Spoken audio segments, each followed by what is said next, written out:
दीन दर्द दुख भंजना।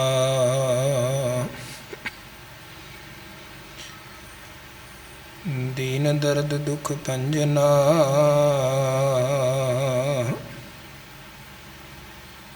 घट घट नाथ अनाथ।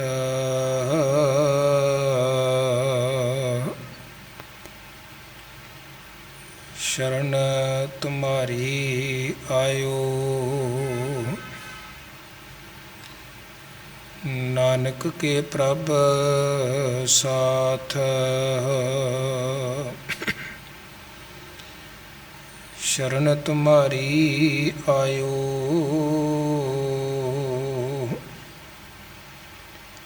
नानक के प्रभ साथ।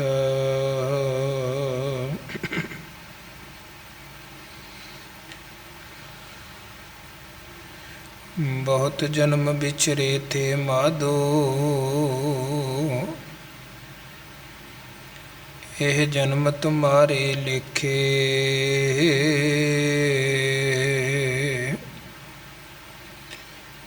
कह रविदास आस लग जीवूं। कह रविदास आस लग जीवूं। किरपयो दर्शन देखे।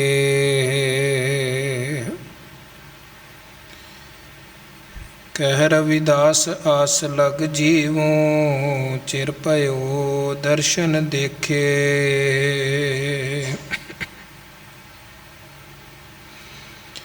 बाणी गुरु गुरु है बाणी। विच बाणी अमृत सारे।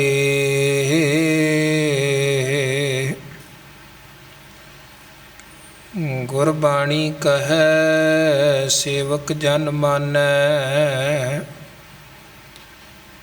प्रतख गुरु निस्तारे। गुरबाणी कहे सेवक जन मानै। प्रतख गुरु निस्तारे। तेरे कवन कवन गुण कह गावा।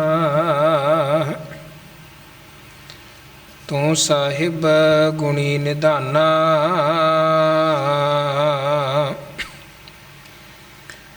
तुमरी महिमा बरन न सकूं। तू ठाकुर ऊच भगवाना। तुमरी महिमा बरन न सकूं। तू ठाकुर ऊच भगवाना।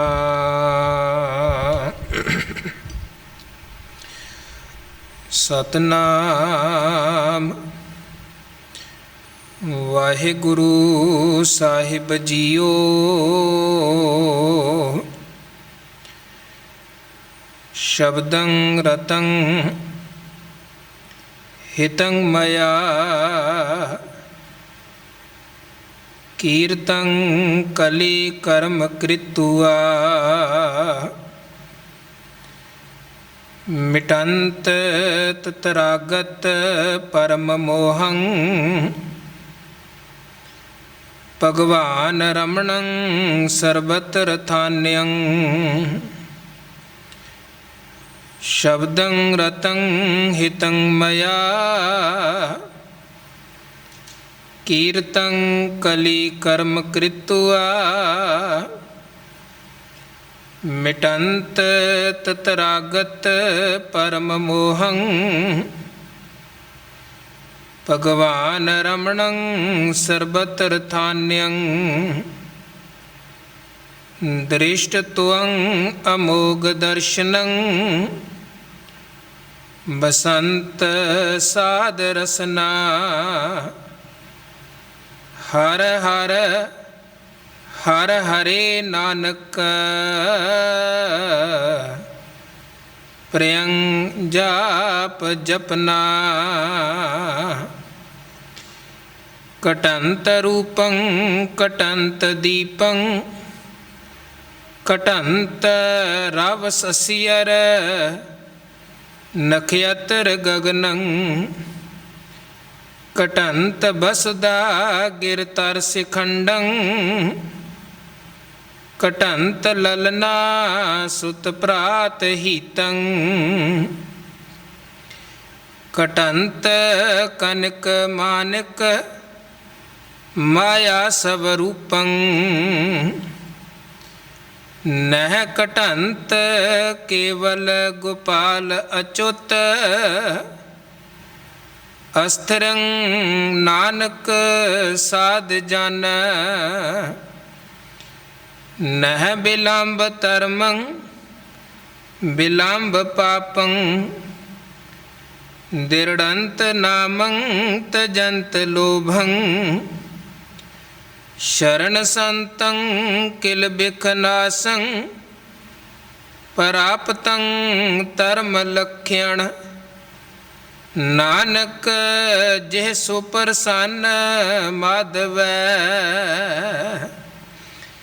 ਨਹਿ ਬਿਲੰਬ ਧਰਮੰ ਬਿਲੰਬ ਪਾਪੰ ਦਿਰੜੰਤ ਨਾਮੰ ਤਜੰਤ ਲੋਭੰ ਸ਼ਰਨ ਸੰਤੰ ਕਿਲ ਬਿਖਨਾਸੰ ਪ੍ਰਾਪਤੰ ਧਰਮ ਲਖਿਆਣ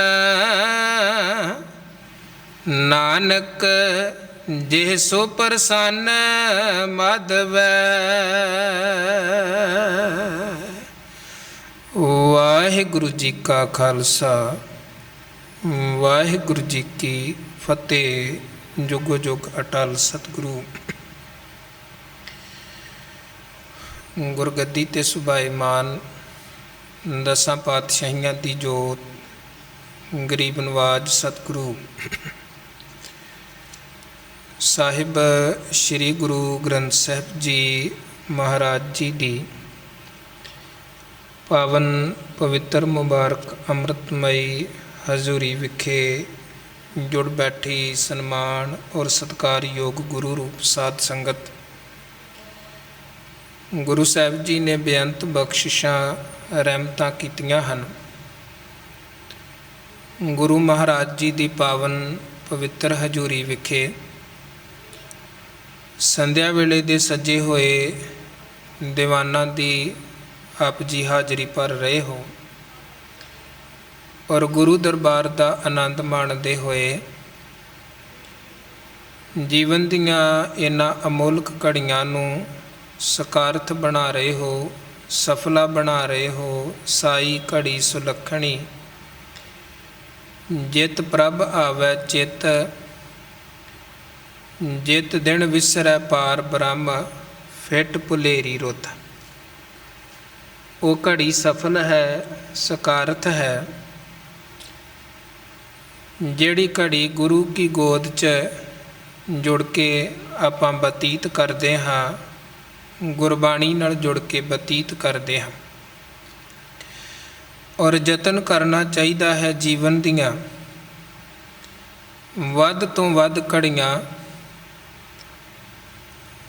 ਗੁਰੂ ਨੂੰ ਸਮਰਪਿਤ, ਵਾਹਿਗੁਰੂ ਨੂੰ ਸਮਰਪਿਤ ਹੋਣ। ਔਰ ਇਹਦਾ ਬਹੁਤ ਸੌਖਾ ਤਰੀਕਾ ਜਿਹੜਾ ਸਤਿਗੁਰੂ ਨੇ ਸਮਝਾਇਆ ਕਿ ਆਪਾਂ ਕਿਰਤ ਵੀ ਕਰੀਏ ਔਰ ਕੀਰਤੀ ਵੀ ਕਰੀਏ। ਹਾਥ ਪਾਉ ਕਰ ਕਾਮ ਸਭ ਚੀਤ ਨਿਰੰਜਨ ਨਾਲ। ਹੱਥ ਪੈਰ ਸਾਡੇ ਕਿਰਤ 'ਚ ਜੁੜਨ, ਸਾਡੀ ਜ਼ੁਬਾਨ, ਸਾਡਾ ਧਿਆਨ, ਸਾਡੀ ਸੁਰਤ ਕਰਤੇ ਪੁਰਖ 'ਚ ਜੁੜੇ। ਫਿਰ ਕੀ ਹੋਏਗਾ? ਜੀਵਨ ਦੀ ਖੇਡ ਸਫਲ। ਨਾਨਕ ਸਤਿਗੁਰ ਭੇਟਿਆ ਪੂਰੀ ਹੋਵੈ ਜੁਗਤ, ਹਸੰਦਿਆਂ ਖਲੰਦਿਆਂ ਪੈਨੰਦਿਆਂ ਖਵੰਦਿਆਂ ਵਿੱਚੇ ਹੋਵੈ ਮੁਕਤ। ਕਿਉਂਕਿ ਗੁਰਮਤ ਜਿਹੜੀ ਸਿੱਖ ਧਰਮ ਦੀ ਸਿੱਖੀ ਦੀ ਵਿਚਾਰਧਾਰਾ ਹੈ, ਸਤਿਗੁਰੂ ਨੇ ਕਿਧਰੇ ਇਹ ਨਹੀਂ ਕਿਹਾ ਕਿ ਅਸੀਂ ਪਰਿਵਾਰ ਦੀਆਂ ਜ਼ਿੰਮੇਵਾਰੀਆਂ, ਪਰਿਵਾਰ ਦੇ ਫਰਜ਼ ਛੱਡ ਕੇ ਭਗੌੜੇ ਹੋ ਕੇ ਬਹਿ ਜਾਈਏ। ਸਤਿਗੁਰੂ ਨੇ ਸਾਨੂੰ ਇੱਕ ਜ਼ਿੰਮੇਵਾਰ ਇਨਸਾਨ ਬਣਾਇਆ ਹੈ ਔਰ ਜ਼ਿੰਮੇਵਾਰ ਇਨਸਾਨ ਫਿਰ ਚੰਗੀ ਤਰ੍ਹਾਂ ਸਮਝਦਾ ਹੈ ਕਿ ਮੇਰੀਆਂ ਆਪਣੇ ਆਪ ਪ੍ਰਤੀ ਕੀ ਜ਼ਿੰਮੇਵਾਰੀਆਂ ਨੇ, ਮੇਰੀਆਂ ਆਪਣੇ ਪਰਿਵਾਰ ਪ੍ਰਤੀ ਕੀ ਜ਼ਿੰਮੇਵਾਰੀਆਂ ਨੇ, ਔਰ ਮੇਰੀਆਂ ਸਮਾਜ ਪ੍ਰਤੀ ਕੀ ਜ਼ਿੰਮੇਵਾਰੀਆਂ ਹਨ। ਕਿਉਂਕਿ ਸਾਡੇ ਤਿੰਨਾਂ ਥਾਵਾਂ 'ਤੇ ਵੱਖਰੇ ਵੱਖਰੇ ਫਰਜ਼ ਬਣਦੇ ਹਨ ਅਤੇ ਉਹ ਫਰਜ਼ ਨਿਭਾਉਣੇ, ਉਹ ਫਰਜ਼ ਅਦਾ ਕਰਨੇ ਸਾਡਾ ਸਭ ਤੋਂ ਵੱਡਾ ਫਰਜ਼ ਹੈ। ਸੋ ਮਹਾਰਾਜ ਨੇ ਸਾਨੂੰ ਇੱਕ ਜ਼ਿੰਮੇਵਾਰ ਇਨਸਾਨ ਬਣਾਇਆ ਔਰ ਬਹੁਪੱਖੀ ਗੁਰਬਾਣੀ 'ਚ ਉਪਦੇਸ਼ ਸੰਦੇਸ਼ ਸਾਨੂੰ ਬਖਸ਼ੇ ਔਰ ਸਮੁੱਚੀ ਬਾਣੀ ਦੇ ਰਾਹੀਂ ਸਾਨੂੰ ਚੰਗਿਆਈਆਂ ਦੀ ਪ੍ਰੇਰਣਾ ਦਿੱਤੀ ਗਈ ਹੈ, ਗੁਣਾਂ ਦੀ ਪ੍ਰੇਰਣਾ ਦਿੱਤੀ ਗਈ ਹੈ। ਅਵਗੁਣਾਂ ਨੂੰ, ਵਿਕਾਰਾਂ ਨੂੰ ਛੱਡਣ, ਐਬਾਂ ਨੂੰ ਛੱਡਣ ਦੀ ਸਿੱਖਿਆ ਸਤਿਗੁਰੂ ਸੱਚੇ ਪਾਤਸ਼ਾਹ ਜੀ ਨੇ ਦਿੱਤੀ ਹੈ। ਸੋ ਗੁਰੂ ਕਿਰਪਾ ਕਰੇ, ਗੁਰੂ ਮਹਾਰਾਜ ਮਿਹਰ ਕਰਨ। ਗੁਰੂ ਮਹਾਰਾਜ ਜੀ ਦੇ ਪਾਵਨ ਪਵਿੱਤਰ ਉਪਦੇਸ਼ਾਂ ਨੂੰ ਆਪਾਂ ਪੜ੍ਹੀਏ, ਸਮਝੀਏ, ਜੀਵਨ ਅੰਦਰ ਅਪਣਾਈਏ ਤਾਂ ਕਿ ਸਾਡਾ ਜੀਵਨ ਬਹੁਤ ਉੱਚਾ ਸੁੱਚਾ ਸੋਹਣਾ ਬਣੇ। ਆਪਣੇ ਆਪ ਦੇ ਲਈ ਵੀ ਅਸੀਂ ਜੀਵੀਏ, ਆਪਣੇ ਪਰਿਵਾਰ ਔਰ ਆਪਣੇ ਸਮਾਜ ਦੇ ਲਈ ਵੀ ਅਸੀਂ ਜੀਵੀਏ। ਸਾਡੇ ਜੀਵਨ ਦਾ ਲਾਭ ਪ੍ਰੋਫਿਟ ਸਭ ਨੂੰ ਪ੍ਰਾਪਤ ਹੋਵੇ ਅਤੇ ਜੀਵਨ ਇੱਦਾਂ ਦਾ ਹੋਵੇ ਕਿ ਹੱਸੰਦਿਆਂ, ਖਲੰਦਿਆਂ, ਪਹਿਨੰਦਿਆਂ, ਖਵੰਦਿਆਂ ਵਿੱਚੇ ਹੋਵੇ ਮੁਕਤ। ਸਾਰੇ ਕਰਮ ਵੀ ਕਰੀਏ, ਜ਼ਿੰਮੇਵਾਰੀਆਂ ਵੀ ਨਿਭਾਈਏ ਅਤੇ ਜੀਵਨ ਦੀ ਖੇਡ ਵੀ ਸਫਲ ਹੋ ਜਾਏ। ਸੋ ਇਹਦੇ ਲਈ ਗੁਰਬਾਣੀ ਦਾ ਸਹਾਰਾ, ਗੁਰਬਾਣੀ ਤੋਂ ਅਗਵਾਈ ਲੈ ਕੇ ਚੱਲਣਾ, ਜੀਵਨ ਜੁਗਤੀਆਂ ਸਿੱਖਣੀਆਂ ਅਤਿਅੰਤ ਜ਼ਰੂਰੀ ਹਨ ਔਰ ਗੁਰਬਾਣੀ ਦੇ ਨਾਲ ਜੁੜਨ ਦੇ ਹੀ ਇਹ ਸਾਧਨ ਹਨ। ਗੁਰਬਾਣੀ ਦਾ ਪਾਠ ਕਰਨਾ, ਗੁਰਬਾਣੀ ਦਾ ਕੀਰਤਨ, ਗੁਰਬਾਣੀ ਦੀ ਵਿਚਾਰ। ਪੰਚਮ ਪਾਤਸ਼ਾਹ ਗੁਰੂ ਅਰਜਨ ਦੇਵ ਜੀ ਮਹਾਰਾਜ ਜੀ ਦੀ ਪਾਵਨ ਪਵਿੱਤਰ ਮੁਖਾਰਬਿੰਦ ਤੋਂ ਅੰਮ੍ਰਿਤਮਈ ਰਸਨਾ ਤੋਂ ਉਚਾਰਨ ਪਾਵਨ ਬਾਣੀ ਸਹਿਸਕ੍ਰਿਤੀ ਦੀ ਵਿਚਾਰ ਆਪਾਂ ਆਰੰਭ ਕੀਤੀ ਹੈ ਔਰ ਇਹਦਾ ਮਕਸਦ ਇਹ ਹੈ ਕਿ ਇੱਕ ਤਾਂ ਇਸ ਬਾਣੀ ਦੇ ਜਿਹੜੇ ਕੁਝ ਪੜ੍ਹਨ ਦੇ ਵਿੱਚ ਬਹੁਤ ਔਖੇ ਸ਼ਬਦ ਹਨ, ਆਪਾਂ ਉਹਨਾਂ ਨੂੰ ਵੀ ਪੜ੍ਹਨਾ ਸਿੱਖੀਏ। ਦੂਜੇ ਨੰਬਰ 'ਤੇ ਗੁਰਬਾਣੀ ਦੇ ਅਰਥ ਭਾਵ ਅਤੇ ਜੋ ਇਹਨਾਂ ਸ਼ਬਦਾਂ, ਇਹਨਾਂ ਬਚਨਾਂ ਜਾਂ ਇਸ ਬਾਣੀ ਦੇ ਰਾਹੀਂ ਇੱਕ ਮੈਸੇਜ, ਇੱਕ ਸੰਦੇਸ਼, ਇੱਕ ਉਪਦੇਸ਼ ਗੁਰੂ ਸਾਹਿਬ ਨੇ ਸਾਨੂੰ ਬਖਸ਼ਿਆ ਹੈ, ਆਪਾਂ ਉਹਨੂੰ ਸਮਝੀਏ। 7 ਪੌੜੀਆਂ ਤੱਕ ਦੀ ਵਿਚਾਰ ਆਪ ਜੀ ਨੇ ਸ਼ਰਵਣ ਕੀਤੀ ਹੈ। ਕੱਲ੍ਹ ਜਿਹੜੇ 2 ਸਲੋਕਾਂ ਦੀ ਵਿਚਾਰ ਆਪ ਜੀ ਨੇ ਅਖੀਰ 'ਤੇ ਸਰਵਣ ਕੀਤੀ, 6ਵਾਂ ਅਤੇ 7ਵਾਂ ਸਲੋਕ, ਉਹਦੇ 'ਚ ਮਹਾਰਾਜ ਨੇ ਬਹੁਤ ਇੰਪੋਰਟੈਂਟ, ਕੀਮਤੀ, ਜੀਵਨ ਦੇ ਲਈ ਬਹੁਤ ਜ਼ਰੂਰੀ ਵਿਚਾਰ ਦਿੰਦਿਆਂ ਸਾਨੂੰ ਸਮਝਾਇਆ ਕਿ ਮਾਰਨਾ ਅਤੇ ਬਚਾਉਣਾ ਉਸ ਵਾਹਿਗੁਰੂ ਦੇ ਹੱਥ ਹੈ। ਜਿਹਨੂੰ ਉਹਨੇ ਬਚਾਉਣਾ ਹੈ ਉਹਨੂੰ ਭਾਰੀ ਬਿਪਤਾ 'ਚੋਂ ਵੀ ਉਹਨੇ ਬਚਾ ਹੀ ਲੈਣਾ ਹੈ ਅਤੇ ਜਿਹਦੇ ਲਈ ਉਹਦੇ ਘਰ ਤੋਂ ਹੁਕਮ ਆ ਗਿਆ, ਫਿਰ ਮਲਕਲ ਮੌਤ ਜਾਂ ਆਵਸੀ ਸਭ ਦਰਵਾਜ਼ੇ ਭੰਨ, ਉਹਨੂੰ ਸੰਸਾਰ ਤੋਂ ਜਾਣਾ ਹੀ ਪੈਣਾ ਹੈ। ਜਿਸ ਕੀ ਪੁੱਜੈ ਔਦ ਤਿਸੈ ਕੌਣ ਰਾਖਈ। ਜਿਹਦੀ ਸਵਾਸਾਂ ਦੀ ਲੜੀ ਕੜੀ ਪੂਰੀ ਹੋ ਗਈ, ਜਿਹਦਾ ਜੀਵਨ ਦਾ ਵਕਤ, ਜੀਵਨ ਦਾ ਸਮਾਂ ਪੂਰਾ ਹੋ ਗਿਆ, ਉਹਨੂੰ ਕੋਈ ਨਹੀਂ ਬਚਾ ਸਕਦਾ, ਕਿਉਂਕਿ ਸਵਾਸ ਨਹੀਂ ਖਰੀਦੇ ਜਾ ਸਕਦੇ ਹਨ। ਸਿਕੰਦਰ ਵਰਗਿਆਂ ਦੇ ਕੋਲ ਬੇਸ਼ੁਮਾਰ ਦੌਲਤ ਸੀ, ਉਹਨਾਂ ਵੈਦਾਂ ਹਕੀਮਾਂ ਨੂੰ ਬਹੁਤ ਲਾਲਚ ਦਿੱਤੇ, ਜੀ ਰਾਜ ਭਾਗ ਅੱਧਾ ਤੁਹਾਨੂੰ ਦੇ ਦੇਵਾਂਗੇ, ਤੁਸੀਂ ਮੇਰੇ ਸਵਾਸ ਵਧਾ ਦੇਵੋ। ਅਤੇ ਅੱਗੋਂ ਵੈਦ ਹਕੀਮ ਵੀ ਕਹਿਣ ਲੱਗੇ ਕਿ ਭਾਵੇਂ ਤੂੰ ਸਾਰਾ ਰਾਜ ਭਾਗ ਵੀ ਸਾਡੇ ਨਾਂ ਕਰ ਦੇਵੇਂ ਤਾਂ ਵੀ ਤੇਰਾ ਇੱਕ ਸਵਾਸ ਵੀ ਵਧਾਉਣ ਦੀ ਸਾਡੇ ਅੰਦਰ ਤਾਕਤ ਨਹੀਂ ਹੈ। ਸਾਹ ਓਨੇ ਹੀ ਰਹਿਣੇ ਨੇ ਜਿੰਨੇ ਵਾਹਿਗੁਰੂ ਨੇ ਦਿੱਤੇ ਹਨ, ਪਰਮਾਤਮਾ ਨੇ ਦਿੱਤੇ ਨੇ। ਸੋ ਮਹਾਰਾਜ ਨੇ ਇਹ ਉਪਦੇਸ਼, ਇਹ ਸੰਦੇਸ਼ ਸਾਨੂੰ ਦਿੱਤਾ। 2 ਗੱਲਾਂ ਸਤਿਗੁਰਾਂ ਕਹੀਆਂ, ਕਹਿੰਦੇ ਆਹੋ ਜਸਿਆ ਰਖੇਣ ਗੋਪਾਲੈ ਨਾਨਕ ਰੋਮ ਨਾ ਛੇਦਿਆ। ਤੇ ਜਿਹਨੂੰ ਉਹ ਗੋਪਾਲ ਪਾਲਣ ਵਾਲਾ ਪਰਮਾਤਮਾ ਰੱਖੇ, ਉਹਦਾ ਕੋਈ ਵਾੜ ਵੀ ਵਿੰਗਾ ਨਹੀਂ ਕਰ ਸਕਦਾ।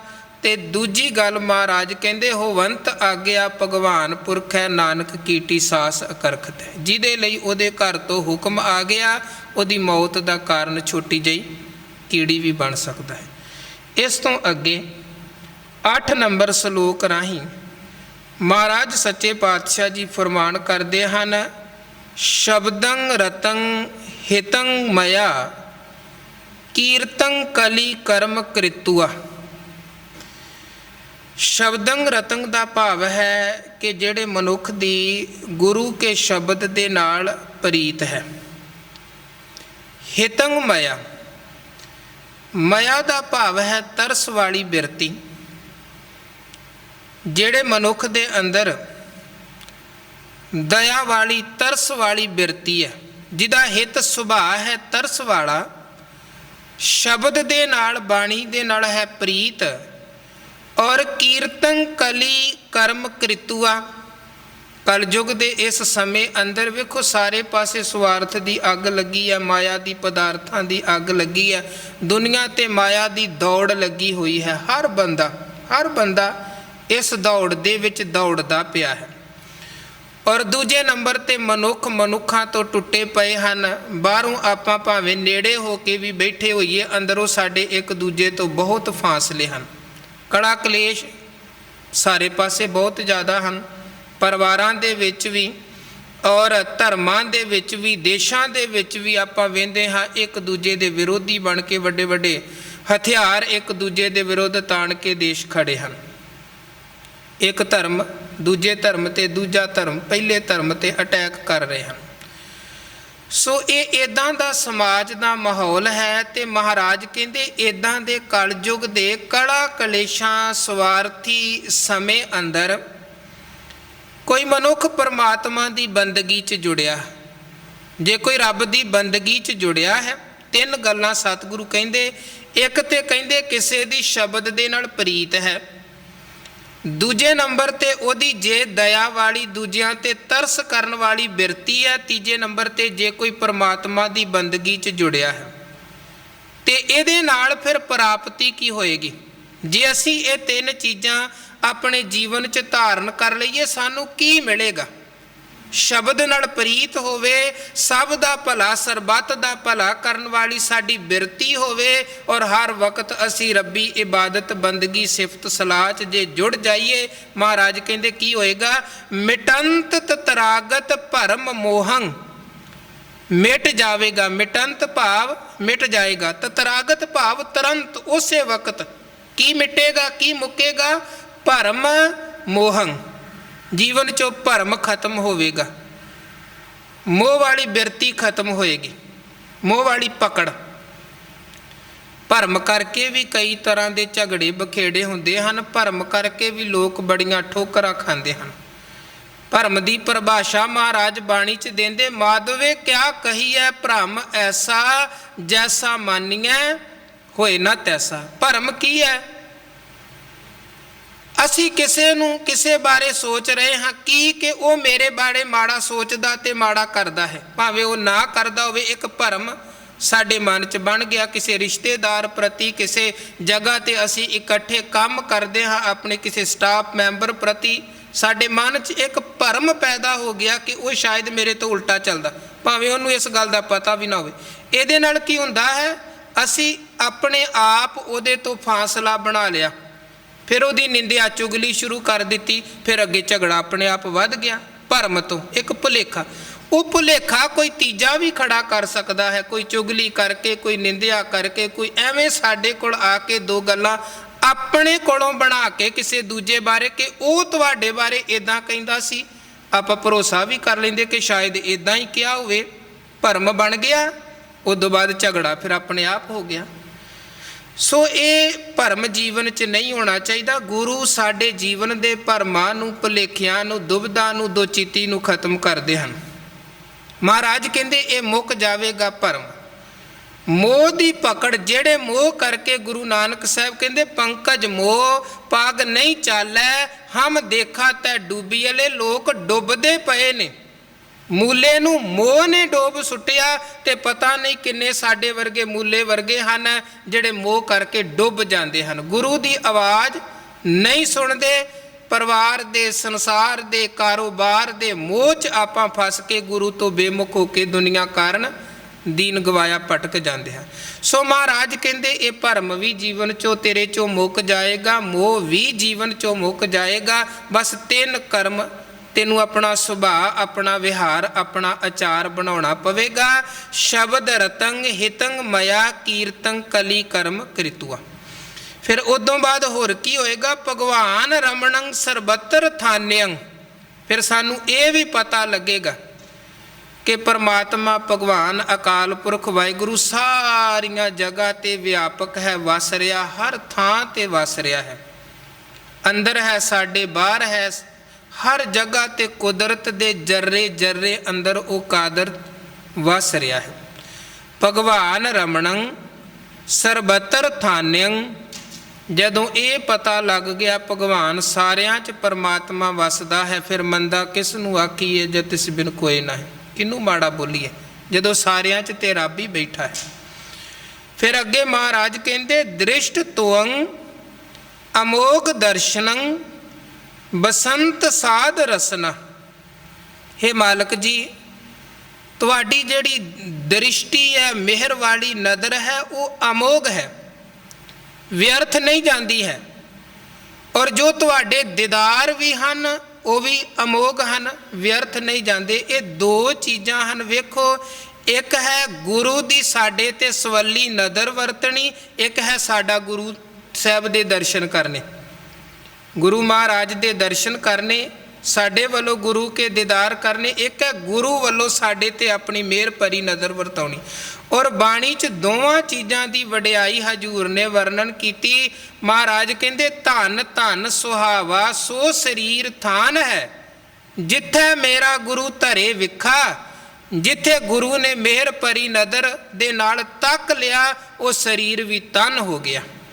ਇੱਕ ਆਪਾਂ ਬਚਨ ਪੜ੍ਹਦੇ ਹਾਂ, ਅਮੈ ਦ੍ਰਿਸ਼ਟ ਸ਼ੁਭ ਕਰੈ ਹਰੈ ਅਗ ਪਾਪ ਸਗਲ ਮਲ। ਜਿਹਨੂੰ ਗੁਰੂ ਨੇ ਅੰਮ੍ਰਿਤਮਈ ਨਜ਼ਰ ਦੇ ਨਾਲ ਤੱਕ ਲਿਆ, ਅੰਮ੍ਰਿਤ ਦ੍ਰਿਸ਼ਟ ਪੇਖੈ ਹੋਏ ਸੰਤ। ਗੁਰੂ ਨੇ ਅੰਮ੍ਰਿਤਮਈ ਨਜ਼ਰ ਦੇ ਨਾਲ ਤੱਕਿਆ ਤੇ ਪਾਪੀ ਵੀ ਸੰਤ ਬਣ ਗਿਆ। ਗੁਰੂ ਦੀ ਨਜ਼ਰ ਅੰਦਰ ਇੰਨੀ ਤਾਕਤ, ਉਹਨੇ ਜੀਵਨ ਬਦਲ ਦਿੱਤਾ। ਤੇ ਦੂਜੇ ਨੰਬਰ ਤੇ ਤਨ ਮਨ ਹੋਏ ਨਿਹਾਲ, ਜਾਂ ਗੁਰ ਦੇਖਾਂ ਸਾਹਮਣੇ। ਜਦੋਂ ਅਸੀਂ ਗੁਰੂ ਦੇ ਦੀਦਾਰ ਕਰਦੇ ਤੇ ਗੁਰੂ ਦੇ ਦਰਸ਼ਨਾਂ ਦੀ ਰਹਿਮਤ ਸਦਕਾ ਤਨ ਵੀ ਮਨ ਵੀ ਨਿਹਾਲ ਤ੍ਰਿਪਤ ਹੁੰਦਾ ਹੈ। ਹੋਵੇ ਸਿਫਤ ਖਸਮ ਦੀ ਨੂਰ ਅਰਸੋਂ ਕੁਰਸੋਂ ਝੱਟੀਐ, ਤੁਧ ਡਿਠੈ ਸੱਚੇ ਪਾਤਸ਼ਾਹ ਮਲ ਜਨਮ ਜਨਮ ਦੀ ਕੱਟੀ। ਸੋ ਇਹ ਦੋਵਾਂ ਪਾਸਿਆਂ ਦੀ ਰਹਿਮਤ ਹੈ। ਅਸੀਂ ਭਾਵਨਾ ਦੇ ਨਾਲ ਗੁਰੂ ਦੇ ਦੀਦਾਰ ਕਰੀਏ ਤਾਂ ਵੀ ਗੁਰੂ ਦੀ ਰਹਿਮਤ ਵਰਤਦੀ ਹੈ, ਤੇ ਜਦੋਂ ਗੁਰੂ ਤਰੁੱਠ ਕੇ ਸਾਡੇ ਤੇ ਮਿਹਰ ਭਰੀ ਨਜ਼ਰ ਵਰਤੇ ਤੇ ਫਿਰ ਵੀ ਅਸੀਂ ਨਿਹਾਲ ਹਾਂ। ਦ੍ਰਿਸ਼ਟ ਤੁਅੰ ਅਮੋਘ ਦਰਸ਼ਨੰ। ਹੇ ਮਾਲਕ ਜੀ, ਤੁਹਾਡੀ ਦ੍ਰਿਸ਼ਟੀ, ਮਿਹਰ ਵਾਲੀ ਨਜ਼ਰ ਤੇ ਤੁਹਾਡੇ ਦੀਦਾਰ ਅਮੋਘ ਹਨ, ਫਲਦਾਇਕ ਹਨ। ਔਰ ਬਸੰਤ ਸਾਧ ਰਸਨਾ। ਕਿੱਥੇ ਮਾਲਕ ਵਸਦਾ ਹੈ? ਰੱਬੀ ਪਿਆਰਿਆਂ, ਗੁਰਮੁਖ ਪਿਆਰਿਆਂ ਦੀ ਰਸਨਾ ਤੇ ਮਾਲਕ ਦਾ ਵਾਸਾ ਹੈ। ਕਿੰਨਾ ਗੁਰਮੁਖ ਪਿਆਰਿਆਂ ਦੀ, ਜਿਹੜੇ ਹਰ ਹਰ ਹਰ ਹਰੇ ਨਾਨਕ ਪ੍ਰਿਯੰ ਜਾਪ ਜਪਨਾ, ਜਿਹੜੇ ਹਮੇਸ਼ਾ ਆਪਣੀ ਰਸਨਾ ਤੋਂ ਉਸ ਪਿਆਰੇ ਪਰਮਾਤਮਾ ਦਾ ਜਾਪ ਜਪਦੇ, ਹਰ ਹਰ ਜਪਦੇ ਨੇ, ਗੁਰ ਗੁਰ ਜਪਦੇ ਨੇ, ਜਿਹੜੇ ਦਿਨ ਰਾਤ ਮਾਲਕ ਨੂੰ ਧਿਆਉਂਦੇ, ਉਹਨਾਂ ਦੀ ਰਸਨਾ ਤੇ ਮਾਲਕ ਆਪ ਵਰਤਦਾ ਹੈ। ਇਹ 8 ਨੰਬਰ ਸ਼ਲੋਕ ਅੰਦਰ ਇੱਕ ਕ੍ਰਿਤੂਆ ਸ਼ਬਦ ਹੈ। ਕੱਕੇ ਦੇ ਸਿਹਾਰੀ, ਪੈਰ ਚਰਾਰਾ, ਤੱਤੇ ਦੇ ਔਂਕੜ, ਐੜੇ ਨੂੰ ਕੰਨਾ। ਇਹਨੂੰ ਆਪਾਂ ਪੜ੍ਹਨਾ ਹੈ ਕ੍ਰਿਤੂਆ। ਤੱਤੇ ਦੇ ਲੱਗੀ ਹੋਈ ਔਂਕੜ ਵੀ ਪੜ੍ਹਨੀ ਹੈ, ਕ੍ਰਿਤੂਆ। ਇਦੋਂ ਬਾਅਦ ਤਤਰਾਗਤ ਸ਼ਬਦ ਧਿਆਨ ਦੇ ਨਾਲ ਪੜ੍ਹਨ ਵਾਲਾ ਹੈ, ਤਤਰਾਗਤ। ਇਸੇ ਤਰ੍ਹਾਂ ਸਰਬੱਤਰ ਥਾਨਯੰ, ਥੱਥੇ ਦੇ ਕੰਨਾ, ਨੰਨੇ ਦੇ ਸਿਹਾਰੀ, ਪੈਰ 'ਚ ਹਲੰਤ ਤੇ ਉੱਪਰ ਟਿੱਪੀ ਲੱਗੀ ਹੈ। ਇਹ ਸ਼ਬਦ ਦਾ ਉਚਾਰਨ ਆਵੇਗਾ ਥਾਨਯੰ। ਨੰਨੇ ਤੋਂ ਬਾਅਦ ਐੜਾ, ਐੜੇ ਦੇ ਉੱਪਰ ਟਿੱਪੀ ਪੜੀ ਜਾਣੀ ਹੈ, ਨੰਨੇ ਦੇ ਸਿਹਾਰੀ, ਥਾਨਯੰ। ਪ੍ਰਿਯੰ, ਪੱਪੇ ਦੇ ਸਿਹਾਰੀ, ਪੈਰ ਚਰਾਰਾ, ਐੜੇ ਤੇ ਟਿੱਪੀ ਹੈ। ਇਹ ਸ਼ਬਦ ਦਾ ਉਚਾਰਨ ਕਰਨਾ ਹੈ ਪ੍ਰਿਯੰ।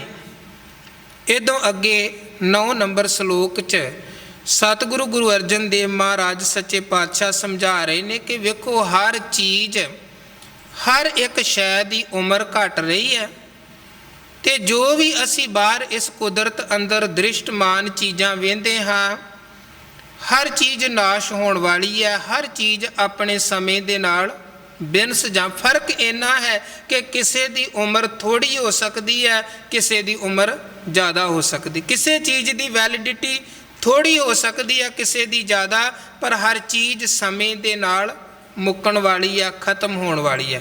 ਮਹਾਰਾਜ ਕਹਿੰਦੇ ਘਟੰਤ ਰੂਪੰ ਘਟੰਤ ਦੀਪੰ ਘਟੰਤ ਰਾਵ ਸਸਿਅਰ ਨਖੇਤਰ ਗਗਨੰ। ਸਾਹਿਬ ਕਹਿੰਦੇ ਰੂਪ ਵੀ ਘਟਣ ਵਾਲਾ ਤੇ ਇੱਕ ਦਿਨ ਖਤਮ ਹੋਣ ਵਾਲਾ ਹੈ। ਸੁੰਦਰਤਾ ਸਮੇਂ ਦੇ ਨਾਲ ਸੁੰਦਰਤਾ ਵੀ ਘਟਦੀ ਹੈ, ਮੁੱਕਦੀ ਹੈ। ਹਰ ਚੀਜ਼ ਦੀ, ਮਨੁੱਖਾਂ ਦੀ ਵੀ। ਬਾਹਰ ਆਪਾਂ ਚੀਜ਼ਾਂ ਗੱਡੀਆਂ ਖਰੀਦ ਕੇ ਲਿਆਉਂਦੇ ਹਾਂ, ਜਿੰਨੀ ਗੱਡੀ ਜਿੱਦਣ ਖਰੀਦਦੇ ਓਨੀ ਸੋਹਣੀ ਹੁੰਦੀ ਹੈ, ਕੋਈ 2-4 ਸਾਲਾਂ ਬਾਅਦ ਉਹਦੀ ਉਹ ਸੁੰਦਰਤਾ ਥੋੜ੍ਹਾ ਰਹਿੰਦੀ ਹੈ। ਜਿਹੜੀ ਸੁੰਦਰਤਾ ਮਨੁੱਖ ਦੀ ਜਵਾਨੀ 'ਚ ਹੁੰਦੀ ਹੈ, ਜਾਂ ਜਿੰਨਾ ਛੋਟਾ ਬੱਚਾ ਸੋਹਣਾ ਲੱਗਦਾ ਹੈ, ਉਹ ਬਾਅਦ 'ਚ ਬੁਢਾਪੇ 'ਚ ਜਾ ਕੇ ਉਹ ਚੀਜ਼ ਥੋੜ੍ਹਾ ਰਹਿੰਦੀ ਹੈ। ਉਦੋਂ ਤੇ ਸਾਰੇ ਦਾ ਸਾਰਾ ਸਰੀਰ ਹਾਲਤ ਬਦਲ ਜਾਂਦੇ ਹਨ। ਭਾਵੇਂ ਉਸ ਬੁਢਾਪੇ 'ਤੇ ਪਰਦਾ ਪਾਉਣ ਦੇ ਲਈ ਆਪਾਂ ਬਹੁਤ ਕੁਝ ਕਰਦੇ ਹਾਂ। ਕੋਈ ਵਾਲ ਰੰਗਣ ਦੀ ਕੋਸ਼ਿਸ਼ ਕਰਦਾ ਹੈ ਕਿ ਮੈਂ ਚਿੱਟੇ ਵਾਲਾਂ ਨੂੰ ਕਾਲੇ ਕਰ ਲਵਾਂ ਤਾਂ ਕਿ ਦੂਜਿਆਂ ਨੂੰ ਭੁਲੇਖਾ ਰਵੇ ਕਿ ਬੰਦਾ ਤੇ ਜਵਾਨ ਹੈ। ਕੋਈ ਬੀਬੀਆਂ ਭੈਣਾਂ ਆਪਣੇ ਚਿਹਰੇ ਨੂੰ ਲਿਸ਼ਕਾਉਣ ਦੀ ਕੋਸ਼ਿਸ਼ ਕਰਦੀਆਂ ਹਨ ਤਾਂ ਕਿ ਜਿਹੜੀ ਉਹ ਕੁਦਰਤ ਨੇ ਜਿਹੜੀ ਸਾਡੇ ਸਰੀਰ ਅੰਦਰ ਤਬਦੀਲੀ ਕੀਤੀ, ਚੇਂਜ ਲਿਆਂਦਾ, ਉਹਨੂੰ ਲੁਕਾਉਣ, ਉਹਨੂੰ ਪਰਦਾ ਪਾਉਣ ਦਾ। ਪਰ ਜੇ ਲੱਕ 'ਚ ਕੁੱਬ ਪੈ ਜਾਏ ਤੇ ਉਹਦੇ ਲਈ ਆਪਾਂ ਕੀ ਕਰਾਂਗੇ? ਸੋ ਇਹ ਚੀਜ਼ ਸਮੇਂ ਦੇ ਨਾਲ ਮਹਾਰਾਜ ਕਹਿੰਦੇ ਰੂਪ ਘਟਦਾ ਹੈ, ਬਿਨਸਦਾ ਹੈ। ਘਟੰਤ ਦੀਪੰ, ਦੀਪ ਦਾ ਭਾਵ ਹੈ ਸਮੁੰਦਰ ਦੇ ਅੰਦਰ ਜਿਹੜੇ ਟਾਪੂ ਬਣੇ ਹੁੰਦੇ ਨੇ। ਮਹਾਰਾਜ ਕਹਿੰਦੇ ਉਹ ਟਾਪੂ ਵੀ ਘਟਣ ਵਾਲੇ ਭਾਵ ਬਿਨਸਣ ਵਾਲੇ ਹਨ। ਘਟੰਤ ਰਵ ਸਸਿਅਰ ਨਖੇਤਰ ਗਗਨੰ। ਰਵ ਦਾ ਮਤਲਬ ਹੈ ਸੂਰਜ, ਸਸਿਅਰ ਭਾਵ ਚੰਦਰਮਾ, ਨਖੇਤਰ ਭਾਵ ਤਾਰਾ ਮੰਡਲ, ਗਗਨ ਅਸਮਾਨ। ਸਾਹਿਬ ਕਹਿੰਦੇ ਇਹ ਵੀ ਸਾਰੀਆਂ ਚੀਜ਼ਾਂ ਘਟਣ ਵਾਲੀਆਂ ਤੇ ਮੁੱਕਣ ਵਾਲੀਆਂ ਹਨ। ਗੁਰੂ ਮਹਾਰਾਜ ਦਾ ਸ੍ਰੀ ਰਾਗ ਅੰਦਰ ਇੱਕ ਬਚਨ ਹੈ, ਕਹਿੰਦੇ ਦਿਨ ਰਵ ਚੱਲੈ ਨਿਸ ਸਸ ਚੱਲੈ ਤਾਰਕਾ ਲੱਖ ਪਲੋਏ ਮੁਕਾਮ ਉਹੀ ਏਕ ਹੈ ਨਾਨਕਾ ਸੱਚ ਬੁਗੋਏ। ਸਾਹਿਬ ਕਹਿੰਦੇ ਭਾਵੇਂ ਦਿਨੇ ਚੜ੍ਹਨ ਵਾਲਾ ਸੂਰਜ ਹੈ, ਭਾਵੇਂ ਰਾਤ ਵਾਲਾ ਚੰਦਰਮਾ ਜਾਂ ਤਾਰੇ ਨੇ, ਸਾਰਿਆਂ ਦੀ ਉਮਰ ਵੀ ਘਟ ਰਹੀ ਹੈ ਤੇ ਇੱਕ ਦਿਨ ਸਭ ਨੇ ਬਿਨਸਣਾ ਹੈ। ਇੱਕ ਗੁਰੂ ਕੀ ਬਾਣੀ ਦਾ ਬਚਨ ਹੈ, ਸੂਰਜ ਚੜ੍ਹੈ ਵਿਜੋਗ ਸਭ ਸੇ ਘਟੈ ਆਰਜਾ। ਆਪਾਂ ਉਸ ਤਬਦੀਲੀ ਨੂੰ, ਉਸ ਚੀਜ਼ ਨੂੰ ਸਮਝ ਪਾਈਏ ਨਾ ਸਮਝ ਪਾਈਏ, ਗੱਲ ਵੱਖਰੀ ਹੈ। ਜਿਵੇਂ ਕਬੀਰ ਸਾਹਿਬ ਕਹਿੰਦੇ ਜਨਨੀ ਜਾਨਤ ਸੁਤ ਵੱਡਾ ਹੋਤ ਹੈ। ਮਾਂ ਤੇ ਬੱਚੇ ਨੂੰ ਵੇਂਦੀ ਹੈ, ਕਹਿੰਦੀ ਹੈ ਮੇਰਾ ਪੁੱਤ ਵੱਡਾ ਹੋ ਰਿਹਾ ਹੈ। ਇਤਨਾ ਕੋ ਨਾ ਜਾਣੈ ਜੇ ਦਿਨ ਦਿਨ ਔਧ ਘਟਤ ਹੈ। ਇਹ ਨਹੀਂ ਸੋਚਦੀ ਕਿ ਪੁੱਤ ਵੱਡਾ ਨਹੀਂ ਹੋ ਰਿਹਾ, ਇਹਦੀ ਤੇ ਦਿਨੋਂ ਦਿਨ ਉਮਰ ਘਟ ਰਹੀ ਹੈ। ਕਿਉਂਕਿ ਜਿੱਦਣ ਸਾਡਾ ਜਨਮ ਹੋਇਆ ਉਦਣ ਹੀ ਸਾਡੀ ਮੌਤ ਵਾਲੇ ਪਾਸੇ ਨੂੰ ਗਿਣਤੀ ਸ਼ੁਰੂ ਹੋ ਗਈ, ਸਵਾਸ ਘਟਣੇ ਸ਼ੁਰੂ ਹੋ ਗਏ। ਛਿਨ ਛਿਨ ਔਧ ਬਿਹਾਤ ਹੈ ਫੂਟੇ ਘਟ ਜੋ ਪਾਣੀ। ਸੋ ਮਹਾਰਾਜ ਕਹਿੰਦੇ ਕੇਵਲ ਸਾਡੇ ਸਰੀਰ ਦੀ ਗੱਲ ਨਹੀਂ ਹੈ, ਕੇਵਲ ਬਾਹਰ ਉਹ ਜਿਹੜੀਆਂ ਚੀਜ਼ਾਂ ਦੇ ਨਾਲ ਅਸੀਂ ਜੁੜੇ ਹਾਂ ਉਹਨਾਂ ਦੀ ਗੱਲ ਨਹੀਂ ਹੈ। ਸੂਰਜ, ਚੰਦਰਮਾ, ਤਾਰਾ ਮੰਡਲ, ਤਾਰੇ ਤੇ ਗਗਨ, ਹਰ ਇੱਕ ਬਿਨਸ ਜਾਣ ਵਾਲਾ, ਹਰ ਇੱਕ ਦੀ ਆਰਬਲਾ ਘਟ ਰਹੀ ਹੈ।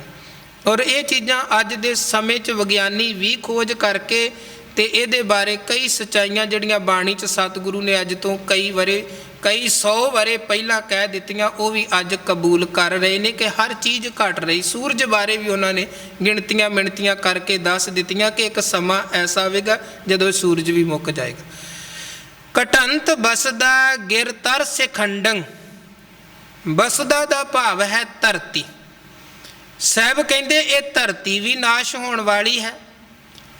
ਗਿਰ ਦਾ ਮਤਲਬ ਹੈ ਪਹਾੜ, ਤਰ ਭਾਵ ਦਰਖਤ, ਸਿਖੰਡੰਗ ਦਾ ਭਾਵ ਹੈ ਚੋਟੀਆਂ।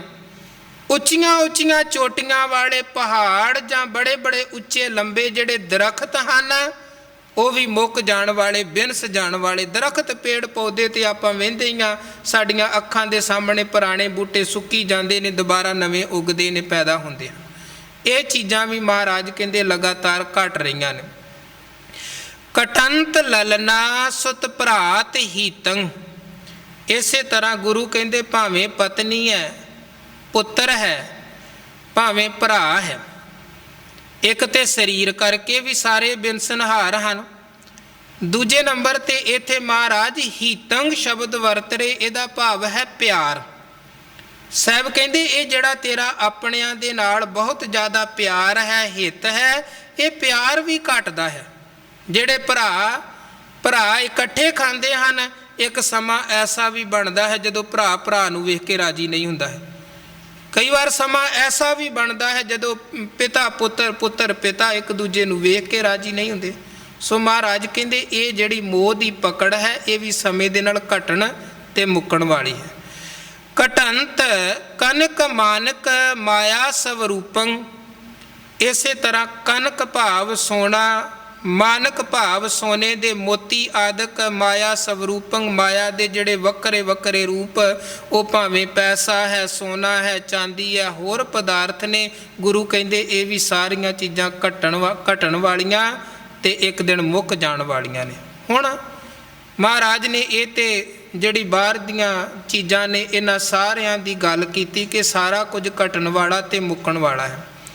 ਹੁਣ ਸਵਾਲ ਇਹ ਪੈਦਾ ਹੁੰਦਾ ਕਿ ਸਾਰਾ ਕੁਝ ਖਤਮ ਹੋਣ ਵਾਲਾ ਹੈ ਜਾਂ ਕੋਈ ਐਸਾ ਵੀ ਕੁਝ ਹੈ ਜਿਹੜਾ ਹਮੇਸ਼ਾ ਰਹਿਣ ਵਾਲਾ ਹੈ, ਜਿਹੜਾ ਮੁੱਕਣ ਵਾਲਾ ਨਹੀਂ ਹੈ, ਜਿਹੜਾ ਅਟਲ ਹੈ। ਉਹ ਫਿਰ ਅੱਗੇ ਮਹਾਰਾਜ ਕਹਿੰਦੇ ਨਹਿ ਘਟੰਤ ਕੇਵਲ ਗੋਪਾਲ ਅਚੁੱਤ। ਬਾਕੀ ਚੀਜ਼ਾਂ ਤੇ ਸਭ ਘਟਣ ਵਾਲੀਆਂ ਤੇ ਮੁੱਕਣ ਵਾਲੀਆਂ ਨੇ। ਜੇ ਕੋਈ ਨਹੀਂ ਘਟਦਾ ਤੇ ਜੇ ਕੋਈ ਅਚੁੱਤ ਹੈ, ਅਬਿਨਾਸ਼ੀ ਹੈ, ਕਦੇ ਵੀ ਖਤਮ ਹੋਣ ਵਾਲਾ ਨਹੀਂ ਹੈ, ਉਹ ਕੀ ਹੈ? ਕੇਵਲ ਗੋਪਾਲ। ਗੋਪਾਲ ਭਾਵ ਧਰਤੀ ਨੂੰ ਪਾਲਣ ਵਾਲਾ ਪਰਮਾਤਮਾ, ਜਿਹਦੇ ਬਾਰੇ ਮਹਾਰਾਜ ਨੇ ਮੁੱਢ 'ਚ ਹੀ ਕਿਹਾ ਹੈ ਕਿ ਆਦ ਸੱਚ, ਜੁਗਾਦ ਸੱਚ, ਹੈ ਪੀ ਸੱਚ, ਨਾਨਕ ਹੋਸੀ ਪੀ ਸੱਚ। ਭਾਵੇਂ ਇੱਕ ਦਿਨ ਸਾਰਾ ਕੁਝ ਖਤਮ ਹੋ ਜਾਵੇ, ਪਰ ਫਿਰ ਵੀ ਕੌਣ ਰਵੇਗਾ? ਨਾਨਕ ਹੋਸੀ ਪੀ ਸੱਚ, ਉਹ ਪਰਮਾਤਮਾ ਫਿਰ ਵੀ ਉਹ ਖਤਮ ਹੋਣ ਵਾਲਾ ਨਹੀਂ ਹੈ। ਵੀ ਹੋਸੀ ਜਾਏ ਨਾ ਜਾਸੀ, ਰਚਨਾ ਜਿਨ ਰਚਾਈ, ਉਹ ਪਰਮਾਤਮਾ ਖਤਮ ਹੋਣ ਵਾਲਾ ਨਹੀਂ। ਬਾਕੀ ਸਭ ਚੀਜ਼ਾਂ ਮੁੱਕਣ ਵਾਲੀਆਂ ਨੇ। ਨੈ ਘਟੰਤ ਕੇਵਲ ਗੋਪਾਲ ਅਚੁੱਤ। ਤੇ ਦੂਜੇ ਨੰਬਰ ਤੇ ਮਹਾਰਾਜ ਕਹਿੰਦੇ ਅਸਥਿਰੰਗ ਨਾਨਕ ਸਾਧ ਜਨ। ਤੇ ਜਿਹੜੇ ਪਰਮਾਤਮਾ ਦੇ ਸੇਵਕ ਨੇ ਉਹ ਵੀ ਹਮੇਸ਼ਾ ਥਿਰ, ਭਾਵ ਉਹ ਵੀ ਵਡਿਆਈਆਂ ਕਰਕੇ ਹਮੇਸ਼ਾ ਸੰਸਾਰ 'ਚ ਰਹਿੰਦੇ ਹਨ, ਉਹ ਵੀ ਅਟਲ ਹਨ। ਤਿਨਾਂ ਕੀ ਸ਼ੋਭਾ ਜੁਗ ਜੁਗ ਹੋਈ, ਕੋਏ ਨਾ ਮੇਟਣ ਹਾਰਾ। ਭਗਤਾਂ ਦੀ ਵਡਿਆਈ। ਹੁਣ ਭਗਤ ਪ੍ਰਹਿਲਾਦ ਸਦੀਆਂ ਲੰਘ ਗਈਆਂ ਨੇ, ਕਦੋਂ ਹੋਇਆ? ਯੁੱਗ ਲੰਘ ਚੁੱਕੇ ਹਨ। ਅੱਜ ਵੀ ਉਹ ਰੱਬੀ ਇਬਾਦਤ 'ਚ ਜੁੜੇ ਹੋਏ ਭਗਤ ਦੀ ਵਡਿਆਈ ਹੈ, ਉਦਾਹਰਨਾਂ ਨੇ। ਉਹਦੇ ਤੋਂ ਆਪਾਂ ਸੇਧ ਲੈ ਕੇ, ਸਿੱਖਿਆ ਲੈ ਕੇ ਚੱਲਦੇ। ਭਗਤ ਧਰੂ ਕਬੀਰ ਸਾਹਿਬ ਕਿੰਨਾ ਸਮਾਂ, ਗੁਰੂ ਅਰਜਨ ਦੇਵ ਮਹਾਰਾਜ, ਧੰਨ ਗੁਰੂ ਗੋਬਿੰਦ ਸਿੰਘ ਸਾਹਿਬ ਨੇ ਇੱਕ ਵਾਰ ਗੁਰੂ ਸੰਗਤ ਨੂੰ ਸੰਬੋਧਨ ਕਰਦਿਆਂ ਕਿਹਾ ਕਿ ਨਾਮ ਜਪਣ ਵਾਲਿਆਂ ਦੀ ਵਡਿਆਈ ਵੱਡੀ ਹੈ। ਜਿਹੜੇ ਧਨੀ ਹੁੰਦੇ ਨੇ, ਵਕਤੀ ਤੌਰ ਤੇ ਹੋ ਸਕਦਾ ਅਮੀਰ ਬੰਦੇ ਦਾ ਪ੍ਰਤਾਪ ਬੜਾ ਹੋਵੇ, ਪਰ ਉਹਦੀ ਵਡਿਆਈ ਕੋਈ ਬਹੁਤ ਲੰਬੇਰੀ ਸਦੀਵੀ ਨਹੀਂ ਹੁੰਦੀ। ਮਹਾਰਾਜ ਨੂੰ ਸਿੱਖ ਕਹਿਣ ਲੱਗੇ, ਮਹਾਰਾਜ ਇਹਦੇ ਬਾਰੇ ਥੋੜ੍ਹਾ ਹੋਰ ਬਰੀਕੀ 'ਚ ਸਮਝਾਓ। ਤੇ ਸਤਿਗੁਰੂ ਕਹਿਣ ਲੱਗੇ, ਦੇਖੋ ਭਗਤ ਕਬੀਰ ਸਾਹਿਬ ਸੰਸਾਰ 'ਚ ਆਏ। ਅੱਜ ਆਪਾਂ ਕਬੀਰ ਸਾਹਿਬ ਬਾਰੇ ਜਾਣਦੇ ਹਾਂ। ਹੁਣ ਬੜੇ ਗਰੀਬ ਸਨ ਕਬੀਰ ਸਾਹਿਬ, ਇਹਦਾ ਵੀ ਸਾਨੂੰ ਪਤਾ ਹੈ। ਜਦੋਂ ਕਬੀਰ ਸਾਹਿਬ ਸੰਸਾਰ 'ਚ ਆਏ ਸਨ ਤੇ ਉਦੋਂ ਹਿੰਦੁਸਤਾਨ ਦਾ ਸਭ ਤੋਂ ਅਮੀਰ ਬੰਦਾ ਕਿਹੜਾ ਸੀ? ਜਿਹਦੇ ਕੋਲ ਸਭ ਤੋਂ ਜ਼ਿਆਦਾ ਪੈਸੇ, ਸਭ ਤੋਂ ਜ਼ਿਆਦਾ ਸੋਨਾ ਚਾਂਦੀ ਸੀ, ਕੌਣ ਹੈ? ਕਿਸੇ ਨੂੰ ਨਹੀਂ ਪਤਾ ਹੈ, ਕਿਸੇ ਨੂੰ ਨਹੀਂ ਪਤਾ। ਜਿੰਨੇ ਮਰਜ਼ੀ ਗ੍ਰੰਥ ਕਿਤਾਬਾਂ ਵੀ ਪੜ੍ਹ ਕੇ ਵੇਖ ਲਈਏ, ਕਿਧਰੇ ਉਹਦਾ ਨਾਮ ਤੱਕ ਲਿਖਿਆ ਨਹੀਂ ਹੈ। ਪਰ ਕਬੀਰ ਸਾਹਿਬ ਦਾ ਅੱਜ ਬੱਚੇ ਨੂੰ ਪਤਾ ਹੈ। ਸੋ ਕਿਹਦੀ ਵਡਿਆਈ ਵੱਡੀ ਹੈ? ਮਾਇਆ ਧਾਰੀ ਦੀ ਵੱਡੀ ਹੈ ਕਿ ਪਰਮਾਤਮਾ ਦੇ ਭਗਤ ਦੀ ਵੱਡੀ ਹੈ?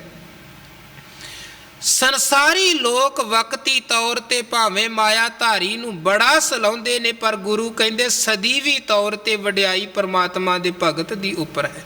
ਇਸ ਯੁੱਗ ਮੈਂ ਸ਼ੋਭਾ ਨਾਮ ਕੀ, ਬਿਨ ਨਾਮੈ ਸ਼ੋਭ ਨਾ ਹੋਈ, ਮਾਇਆ ਕੀ ਸ਼ੋਭਾ ਚਾਰ ਦਿਹਾੜੇ ਜਾਂਦੇ ਬਿਲਮ ਨਾ ਹੋਈ। ਇੱਕ ਥਾਂ ਮਹਾਰਾਜ ਦਾ ਬਚਨ ਹੈ, ਕੌਣ ਵੱਡਾ? ਲੋਕ ਸੰਸਾਰੀ ਬਿਰਤੀ ਵਾਲੇ ਕਹਿੰਦੇ ਹਨ ਮਾਇਆ ਵਡਿਆਈ, ਪਰ ਗੁਰੂ ਸਾਹਿਬ ਕਹਿੰਦੇ ਓਏ ਭੁਲੇਖੇ 'ਚ ਨਾ ਰਿਓ, ਸੋ ਵੱਡਾ ਜਿਨ ਰਾਮ ਲਿਵ ਲਾਈ। ਅਸਲ 'ਚ ਵੱਡਾ ਉਹ ਹੈ ਜਿਹਦੀ ਸੁਰਤ ਮਾਲਕ ਦੇ ਨਾਲ ਜੁੜ ਗਈ ਹੈ, ਉਹਦੀ ਫਿਰ ਵਡਿਆਈ ਜੁਗਾਂ ਜੁਗਾਂਤਰਾਂ ਤੱਕ ਹੈ। ਮਹਾਰਾਜ ਕਹਿੰਦੇ थिर है अकाल पुरख हमेशा रहन वाला, ते थिर है मालक दा भगत, ओदी वडियाई भी अटल है।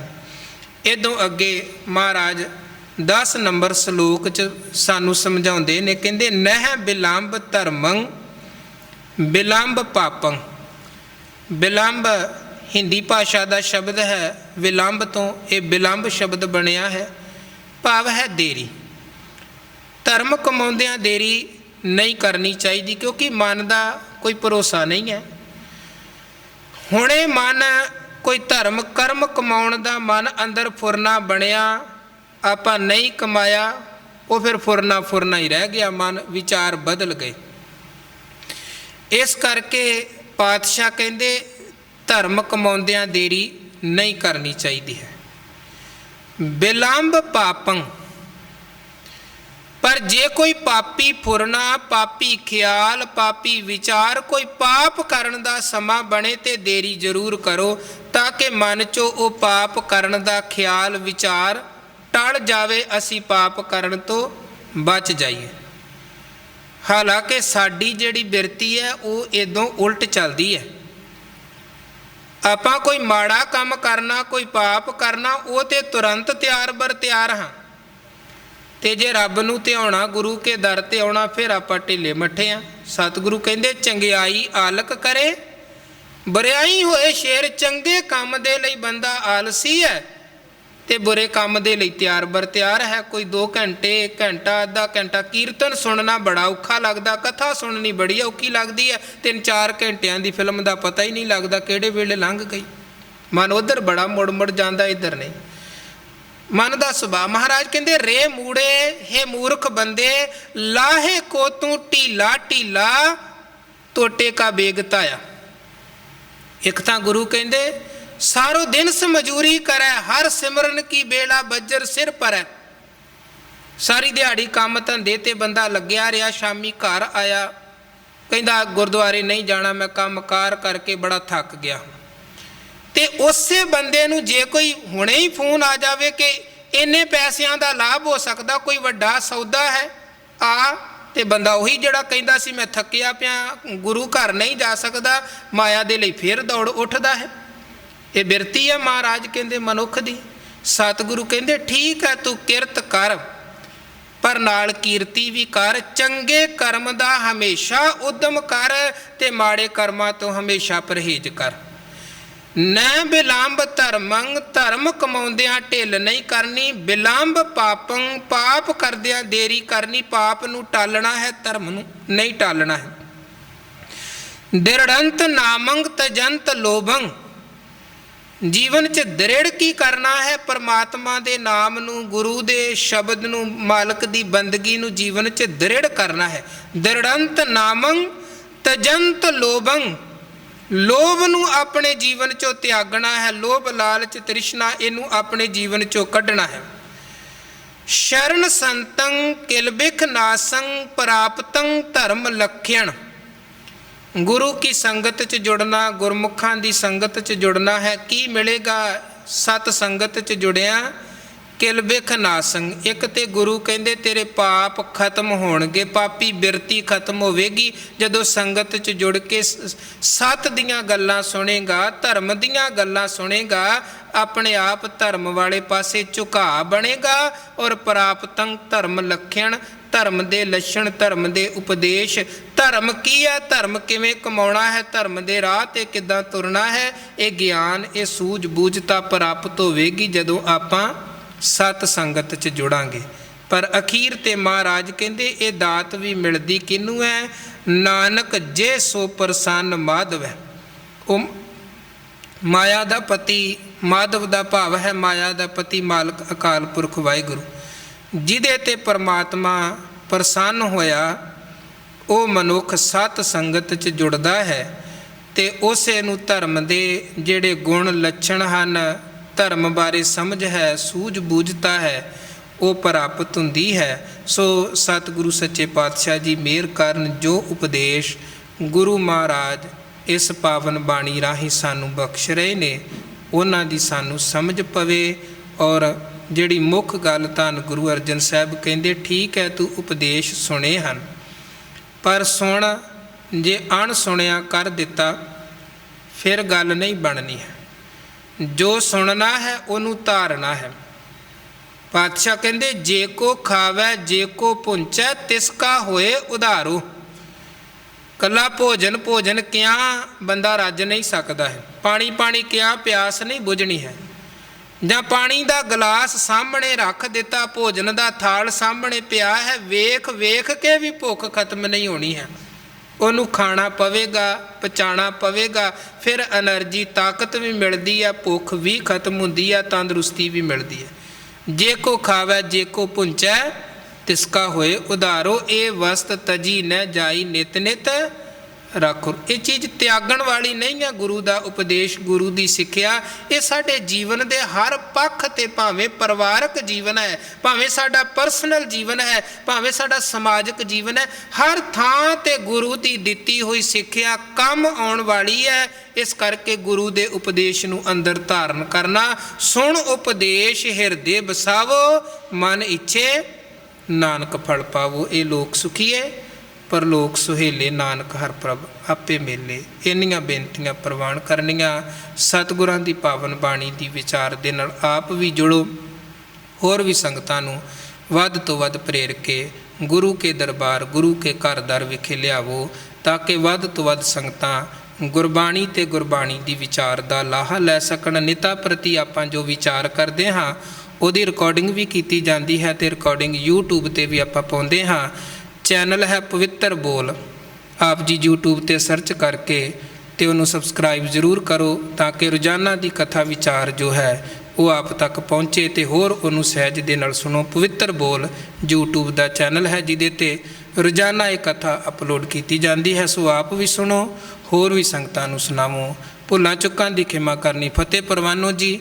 ਵਾਹਿਗੁਰੂ ਜੀ ਕਾ ਖਾਲਸਾ, ਵਾਹਿਗੁਰੂ ਜੀ ਕੀ ਫਤਿਹ। ਮਹਲਾ ਤੀਜਾ। ਆਨੰਦ। ਇੱਕ ਓੰਕਾਰ ਸਤਿਗੁਰ ਪ੍ਰਸਾਦਿ।